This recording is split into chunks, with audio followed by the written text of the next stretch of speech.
early hours of the morning on November 15, 2004, an intruder entered the home of Peter and Joan Porco. While they were asleep, the intruder retrieved an axe from within the house. Then he went upstairs and entered their bedroom. There he launched an attack on the couple while they were lying in bed. After seemingly completing the attack, the intruder departed without taking any belongings, cash, or valuables. Peter succumbed to severe head injuries from the axe only after making breakfast and getting the newspaper, while Joan was left on the floor covered in blood. Remarkably, Joan survived despite suffering extensive head trauma, which included the loss of an eye, a portion of her skull, and significant facial disfigurement. Upon entering the residence, the police found Joan in critical condition. Detective Chris Bodish, who had previously encountered the Porco family during a laptop theft investigation, approached Joan and attempted to question her. Although she appeared conscious and attentive, her responses were limited. Detective Bodish was aware that the couple had two sons, Jonathan, who was serving in the Navy in South Carolina, and Christopher, a veterinary student at the University of Rochester. Detective Bodish's observation of the crime scene didn't give the impression of a typical burglary. The presence of a spare key in the door, the absence of stolen items, and the undisturbed state of the house suggested an inside job. While paramedics administered oxygen to Joan, police initiated a search for Christopher, who was located 200 miles away. According to his account, he was by himself in his dorm room when a reporter contacted him inquiring about his parents' murder. News came as a shock to him, causing him to drop the phone in astonishment. After regaining his composure, he promptly contacted the police department, who subsequently verified the details of the attack. Some police dispatcher saying yours. Hi, my name is Peter Porco. I was just called by a time of union saying that my parents were found dead this afternoon. I don't know if you got any information. Hey, Chris, whereabouts are you? I'm at school in Rochester, New York. Okay, and are you in a dorm there? Yes, I am. Okay. Do you have a dorm name or? It's called Monroe. Okay. And you're hearing from the Times Union? Yeah, they called me and said my parents were found, I guess, dead. I can't say how or anything. Let me try and find you somebody who may have some more information for you. Okay. Now, as far as, when was the last time you said you came down to see your parents? About 2 weeks ago. It was on the weekend. I can give you the I have to figure it out. I'm not really sure. Okay, so about 3 weeks ago? Yeah. Okay, and the email, what's going on with your email? You said you emailed him today, but you didn't get a response? Yeah, I emailed him this afternoon. I got at work. Okay. About college loan stuff. Okay. You're going to go right to Albany Med? I don't know. I don't even know where my mom is, but... Yeah, she is at Albany Med. Okay. Do you know her condition? No, because I haven't talked to her. Let me give you my pager number. Okay. So when you get there, I'll come and see if there's anything I can do for you. Okay. All right? Yeah. Okay, thanks. Yep. Bye.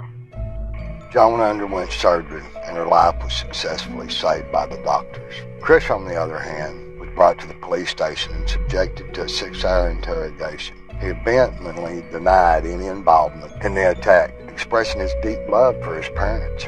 However, Detective Bodish remained skeptical. The police proceeded to Chris's dormitory and questioned his fraternity brothers. Chris had claimed he was asleep on the dorm lounge couch, and nobody could corroborate his alibi. The police conducted a search of Chris's room, seizing his clothing, computer, and his bright yellow Jeep. Their aim was to establish his whereabouts during the attack, but their efforts yielded no solid evidence. However, a breakthrough came when surveillance footage emerged despite Chris' assertion that he hadn't left campus. CCTV recording revealed his yellow Jeep departing the campus parking lot at 10:30 p.m. The same vehicle was spotted passing by off-campus medical center. Workers at the New York State toll booth recalled the yellow Jeep passing through both before and after the attack. Investigators grew increasingly convinced that Chris was yet the primary suspect. Your mother's communicating. She's saying you were there at the house. I don't know why she said that. She knows what happened. I hope she does. I was not there. They pointed out that the absence A forced entry served as another indicator. They argued that the spare key hidden under a potted plant outside the door was typically something Chris would have been aware of. Moreover, the home's burglary alarm had been deactivated using the correct master code and then deliberately smashed in an apparent attempt to stage a break-in. Chris would have had knowledge of the existence of the axe in the garage as well. Joan was recovering from her surgery and she regained consciousness. She claimed to have no recollection of the attack and, notably, no memory of accusing Chris as the assailant. Detective Bowden. She was set at Chris's innocence. Friends and family rallied behind her, pooling resources to secure Chris's release. They contested the evidence gathered by the police, with Joan's accusations being a central point in contention. They argued that at the time of the accusation, Joan was in no condition to point fingers, although she could follow instructions and perform simple tasks. Her severe head trauma prevented her from accessing her memories. Furthermore, they emphasized that there was no footprint or fingerprint evidence linking Chris to the crime scene or present in the vicinity, and the police had not obtained his license plate number from surveillance footage. Regarding the alarm code, Chris's defender suggests that Peter disabled the alarm system when he was at home to allow the dogs to move freely without triggering him. They even proposed that Peter himself might have placed a spare key in the door altogether. Admittedly rejected the idea of Chris's guilt. However, prosecutors remained unwavering in their stance. It depicted Chris as a dishonest individual, emphasizing his extensive financial troubles. Chris had accumulated a lot of debt while pretending to be wealthy. He even signed his father's name on loans and a car payment without his permission. According to the prosecutors, a heated disagreement had broke out between Chris and his father. He found out about these actions. Prosecutors suggested that during the argument, Chris may have thought the money from his parents' life insurance could save his money problems. Following a 7-week trial, Chris was convicted. Prosecutors didn't rely heavily on his mother's accusations. He emphasized the importance of surveillance and the overall circumstances and the testimony of over 80 witnesses.